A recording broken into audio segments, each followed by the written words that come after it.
Alright guys, so I'm back and আজকে যে পারফিউমটা নিয়ে কথা বলবো এটাও kinda like black. Black means black একটা vibe দিবে। এটা হচ্ছে most hyped Rasasi Cobra. Yes guys, Cobra is here. So without further ado, let's open it. Rasasi House একটার পর একটা like banger রিলিজ দিচ্ছে। এর আগে আমি Rasasi Black এর ইমপ্রেশন দিছিলাম আপনাদেরকে আর আজকে Cobra. So here's the box. বাকি Rasasi House series এর যে বক্সগুলো আছে same and here is the bottle. Full black, matching with my outfit. Here's the cap. Sprayer check. তো sprayer বাকি হাউস সিরিজের সবগুলোর মতোই।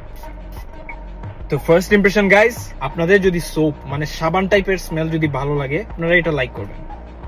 লাইক সোপের সাথে গ্রিন টি প্লাস হচ্ছে লেমন, এই তিনটা জিনিসের কম্বিনেশন করলে যে স্মেলটা ক্রিয়েট হয় এটা হচ্ছে লুই ভিটন ইমাজিনেশনের scent DNA and Rasasi Cobra আপনাদেরকে একই রকম ডিএনএ প্রোভাইড করতেছে। সোপি ডিএনএ সবার ভালো নাও লাগতে পারে, যাদের ইমাজিনেশনের ডিউপ অথবা অল্টারনেটিভ নাই, ইমাজিনেশনের অল্টারনেটিভ ইউজ করতে যাচ্ছেন তাদের জন্য এটা ঠিক আছে, বাট যাদের কাছে অলরেডি অল্টারনেটিভ আছে ইমাজিনেশনের সেম ডিএনএ এর জন্য গাইজ আর একটা পারফিউম কেনার কোনো মানেই হয় না। So that's it guys, I am the number 1 Bangali perfume boy. Piece.